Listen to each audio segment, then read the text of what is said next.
नमस्कार द्राक्ष बागेदार बंधूंनो, grep master ह्या आपल्या आवडत्या अशा यूट्यूब चॅनलमध्ये आणि ग्रेप मास्टर ॲपच्या सर्वच डिजिटल मीडियामध्ये आपल्या सर्वांचं खूप स्वागत. मित्रांनो, पूर्ण मे आणि जूनच्या पावसाच्या प्रतीक्षेनंतर ह्या आठवड्यामध्ये पावसाला सुरुवात झाली आहे आणि संपूर्ण क्लायमेट देखील बदललं आहे. अति उष्ण क्लायमेटमधून एक आल्हाददायक उत्साही अशा वातावरणास आणि पावसाळ्यात सुरुवात झाली आहे. त्याबद्दल सर्वप्रथम आपण त्या वरुण राजाचे आभार मानूया. आता मात्र आपण मागच्या काही व्हिडिओमध्ये मी नेहमी बोलत होतो की हीट स्ट्रेस, वॉटर स्ट्रेस हे दोन्ही स्ट्रेस नक्कीच कमी झाले, परंतु एक स्ट्रेस मात्र ह्या दोघांच्या आडून डोक्यावर काढून आला होता. तो स्ट्रेस म्हणजे बायोटिक स्ट्रेस. ह्या बायोटिक स्ट्रेसमध्ये मुख्यत्वे करून किडींचा प्रादुर्भाव खूप मोठ्या प्रमाणामध्ये वाढला होता आणि त्यामध्ये खास करून मिलीबग, थ्रिप्स आणि खोडकिडी. खास करून मिलीबगसाठी आपण जास्त फोकस करतोय, कारण आपण नाशिक जिल्ह्यातील तरी सर्वच मंडळी एक्सपोर्टसाठी जवळजवळ 70% शेतकरी प्रयत्न करत असतात. त्याच्यापैकी फक्त 10 ते 15% एक्सपोर्ट होत असतो. परंतु मिलीबगचा प्रादुर्भाव हा मागच्या वर्षीपासून खूप वाढला आहे आणि त्यातले त्यात मागच्या उन्हाळ्यामध्ये हीटमध्ये प्रत्येक झाडावरती मिलीबग हा कुठे ना कुठे हा 100% आहेच. आणि ह्या मिलीबगला ठार करायचं, परंतु त्यासाठी आमच्याकडे जे ड्रेंचिंगचं आधारस्थान होतं, ड्रेंचिंगचा जो आधार होता त्याच्यामध्ये आपण स्लेअर प्रोची ड्रेंचिंग करत होतो, इमिडाची ड्रेंचिंग करत होतो, त्याचबरोबर आपण डेंटासूची ड्रेंचिंग करत होतो. परंतु हे सगळे शस्त्र हे निशस्त्र आपल्याला केलेलं आहेत आणि हे शस्त्र एक्सपोर्टसाठी चालणार नाही. आणि त्यामुळे मिलीबग कसा कंट्रोल करायचा, काही शेतकरी ड्रेंचिंग करतायत, त्यांना आम्ही पावसाळ्यापर्यंत थोडंसं मुळांचा विकास होऊ, एखादा पाऊस होईल, मुळं वाढतील, रूट झोन वाढतील, पांढरी मुळींची ॲक्टिव्हिटी वाढेल आणि त्यावेळेस ड्रेंचिंग करायला सांगितलं होतं. पण ह्या ड्रेंचिंगसुद्धा तुम्हाला तुमच्या रिस्कवरती करायचे आहेत, कारण हे सर्व केमिकल हे बॅन झाले आहेत. काही सुपर मार्केटला हे केमिकल अजिबात चालणार नाही आणि त्यामुळे आधीच आमच्याकडे हे शस्त्र असणारे ड्रेंचिंगचे हत्यारं हे काढून घेतले. त्याचबरोबर क्लोरो वगैरे तुम्ही बूट ओलांडे नक्कीच धुवू शकता, परंतु ते आत्ता धुवू शकता, नंतर पुढे धुवू शकत नाही.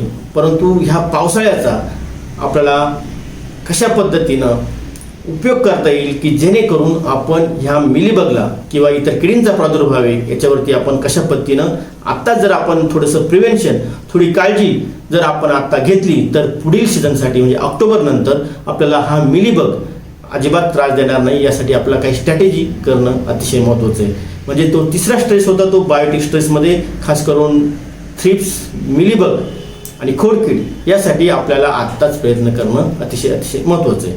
ह्याविषयी बोलण्याच्या आधी मी सांगेन की अद्यापही फर्टिलायझर मॅनेजमेंट हा महत्त्वाचा विषय पावसामुळं राहून गेलेला होता. खतं देता येत नव्हते, परंतु तुम्ही आत्ता झटक्यात सुपर फॉस्फेटची निवळीची ड्रेंचिंग करू शकता, ड्रिपने देऊ शकता, किंवा पोटॅश SOP तुम्ही ड्रिपने देऊ शकता. फॉस्फरिक अधिक SOP 20-20 किलो, 25-25 किलो 2 ते 3 वेळेस तुम्ही देऊन झाडाची पोटॅशची गरज आणि फॉस्फरसची गरज आत्ता तुम्हाला भागवता येऊ शकते. त्याच्यानंतर प्रत्येकाला पावसाच्या आधी बोरडोस फवारणी करायला सांगितलंच होतं. केली असेल ते खुश, केली नसेल तर आता जिथं उघडीप मिळेल त्या ठिकाणी बोरडोची ड्रेंचिंग आणि तो बोरडो मात्र उलटा पालटा, एकच स्प्रे घ्या, उलटा पालटा घ्या, गच्च स्प्रे घ्या. हे काम देखील अतिशय महत्त्वाचं आहे. पण ज्या कामाकडे मी तुमचं लक्ष वेधू इच्छित होतो ते म्हणजे हिरवळीचं पिकांसाठीची आत्ता खास तयारी करणं अतिशय गरजेचं आहे. नाहीतर कुठेतरी पाऊस पडल्यानंतर गवत वरती येत असतं, गवताची साय वरती येत असते आणि त्या ठिकाणी आम्ही लगेच तणनाशकाचं हत्यार घेऊन, दुकानदाराकडून तणनाशक घेऊन लगेच फवारणी करण्यासाठी तयारी करत असतो. परंतु कृपा करून मी तुम्हाला म्हटलं होतं की 15 ऑगस्टपर्यंत कळ काढा, परंतु आता ह्या वर्षी मात्र सर्वसाधारण ऑगस्ट एंडपर्यंत तुम्हाला तणनाशकाची सुट्टी करायची आहे. तणनाशक आपल्या बागेमध्ये साधारणतः ऑगस्ट एंडपर्यंत कृपा करून वापरू नका. आता गवत तर वाढणारच आहे, परंतु त्याचबरोबर बायोडायव्हर्सिटी जर आपण वाढवली की जेणेकरून काही किडी, परभक्षी काही मित्रकिडी आपली वाढतील आणि मिलीबगला खाणारं, थ्रिप्सला खाणाऱ्या किडी कशा वाढवून घेता येतील त्यासाठी ही बायोडायव्हर्सिटी, तण वाढवणे, त्याचबरोबर ताग, धेंच्या, बाजरी, मका आणि त्याचबरोबर चवळी आणि धन हे टाकून घेणं अतिशय महत्त्वाचं आहे. हे तुम्ही फोकून द्या जेणेकरून ह्या सगळ्यांची एक बायोडायव्हर्सिटी, एक इकोसिस्टीम तयार होईल आणि त्या ठिकाणी प्रेडेटर्स ह्या किडीला खाणारं ते कीड, त्या किडीला खाणारं ते कीड, अशी एक अन्नाची साखळी म्हणूया आपण. ही साखळी, हे सर्कल पूर्ण होईल आणि त्या ठिकाणी तुमच्या बागेतील थ्रिप्स असेल, मिलीबग असेल, खोडकिड असेल, याला नॅचरली कंट्रोल करता येईल. त्याचबरोबर आता ह्या ठिकाणी तुम्ही मेट्रायझम व्हर्टी बिव्हेरियाची ड्रेंचिंग पण करू शकता, ड्रीपनं देऊ शकता. आणि त्याचबरोबर एक गच्च स्प्रे व्हर्टी, मेटरायझम आणि बिव्हेरिया याची एक स्प्रे तुम्ही वरती नक्कीच घेऊ शकता. बोरडो झाल्यानंतर 4 ते 5 दिवसांनी, 8 दिवसांनी तुम्हाला व्हर्टी, बिव्हेरिया, मेटरायझमची ड्रेंचिंग करून घेणं अतिशय महत्त्वाचं. मित्रांनो, हे गवत आपण पूर्वी म्हणायचो की तण खाई धन, परंतु आता तण देई धन हे अतिशय महत्त्वाचे. फॉरेनमध्ये याला कव्हर क्रॉप असंही म्हणतात. कव्हर क्रॉप म्हणजे ज्या पद्धतीनं आपलं लहान मूल आपल्या आईच्या पदरात जसं सुरक्षित असतं, त्याच पद्धतीनं ह्या मातीमध्ये, ही आपली माती म्हणजे आपली आई आणि त्या आईच्या खांद्यावर बागडणारं आपलं पीक म्हणजे आपलं बाळ आहे. आणि हे बाळ जर सुरक्षित ठेवायचं असेल, आपली ही सुपीक माती जर सुरक्षित ठेवायची असेल, तर त्या ठिकाणी कव्हर क्रॉप किंवा हे तणं वाढवणं अतिशय महत्त्वाचं आहे. मित्रांनो, हे तणं वाढवले, त्याच्यावर ताक, धान्य, बाजरी, मका वाढवली, तर त्या ठिकाणी आपल्या जमिनीच्या केमिकल, बायोलॉजिकल आणि फिजिकल प्रॉपर्टीज देखील तिथे सुधारण्यासाठी मदत होणार आहे.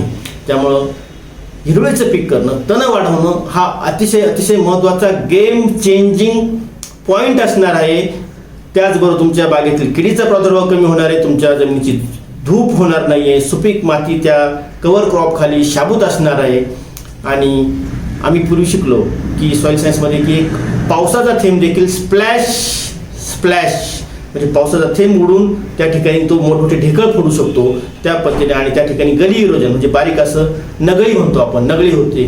किंवा आपण जर धोधो पाऊस झाला तर त्या ठिकाणी नाकं पडतं, आपली लहान धुवून जाते, ओळाला पाणी जात असतं. तर अशा पद्धतीचं इरोजन, जमिनीची धूप ही होत असते. आणि हे थांबवायचं फार महत्त्वाचं काम हे हिरवेचं पिकं किंवा तणं हे आपल्या बागेमध्ये करत असतात. त्यामुळे ह्या तणांना अजिबात कमी लेखू नका. त्याचबरोबर हे आपल्या बागेतील पाणी धारण क्षमता असेल, वापसा कंडिशन असेल, pH कमी करण्याचं काम असेल, ऑर्गॅनिक मॅटर, ऑर्गॅनिक कार्बन वाढवण्याचं काम असेल, न्यूट्रिएंट तुमचे रासायनिक खतं तुम्हाला कमी करायचे असतील, तर ह्या हिरवळीच्या पिकासारखं दुसरं पीक किंवा दुसरं काही सोल्युशन किती पैसे मोजले तरी हे सोल्युशन कुठेच येऊ शकत नाही. एका हिरवळीच्या पिकामधून तुम्हाला 10 ट्रक शेणखताच्या बरोबरीचं ऑर्गॅनिक मॅटर, ऑर्गॅनिक कार्बन हा तुमच्या शेतामध्ये जाणार आहे. आणि 10 ट्रक शेणखताची किंमत म्हटलं तर कमीत कमी 2 लाख रुपये, 2 लाख जाऊ द्या, पण कमीत कमी 1 लाख रुपये किमतीचं इस्टेट प्रॉपर्टी जर तुम्हाला कमवायची असेल, तर ती फक्त तुमच्या जुलै आणि ऑगस्ट ह्या 2 महिन्यापर्यंत तुम्ही फक्त गवताला तणनाशक मारू नका, गवतावर दुर्लक्ष करा. एवढंच मी तुम्हाला कळकळीने सांगू शकतो. तुमच्या कमीत कमी 1 लाखाची बचत आणि तुमचं पुढं येणारं पीक हे चांगल्या क्वालिटीचं, चांगल्या शुगर, चांगलं वजन आणि चांगली किपिंग क्वालिटी मिळण्यासाठी ह्या गोष्टी जर तुम्हाला पाहिजे असतील तर ह्या 2 महिन्यापर्यंत गवत वाढवा, जेणेकरून तुमच्याकडे कीटकांची संख्या, मिलीबगची संख्या त्या ठिकाणी 100% कमी होईल, तुमच्या रूट झोन ॲक्टिव्ह होईल, तुमच्याकडे वापसा कंडिशन चांगली राहील, पाणी धारण क्षमता चांगली राहील, न्यूट्रिएंट बाइंडिंग चांगली राहील आणि त्या ठिकाणी तुमचं उत्पन्न, गुणवत्ता ही 100% सुधारण्यास मदत होईल. त्यामुळे हा व्हिडिओ अतिशय महत्त्वाचा आहे. हा व्हिडिओ इतर मित्रमंडळींना नक्की शेअर करा. आणि त्याचबरोबर ताक, धान्य, बाजरी, मका, ताक 10 किलो, बाजरी 2 किलो, ज्वारी 2 किलो, मका 5 किलो, धान्य 5 किलो, चवळी 2 किलो आणि धना 1 किलो हे मात्र सगळ्या आत्ता गवत उगवायच्या आत किंवा गवत उगवलं असेल तर तुम्ही हे पूर्ण एका एकरमध्ये फोकून द्या आणि बिंदास्त राहा. धन्यवाद. आणि अद्यापही तुम्ही ग्रेप मास्टर ॲप डाउनलोड केलं नसेल तर आजच डाउनलोड करा आणि तुमच्या बागेतील गवताचे फोटो, तणाचे फोटो आम्हाला ग्रेप मास्टर ॲपमधून नक्की पाठवा. धन्यवाद.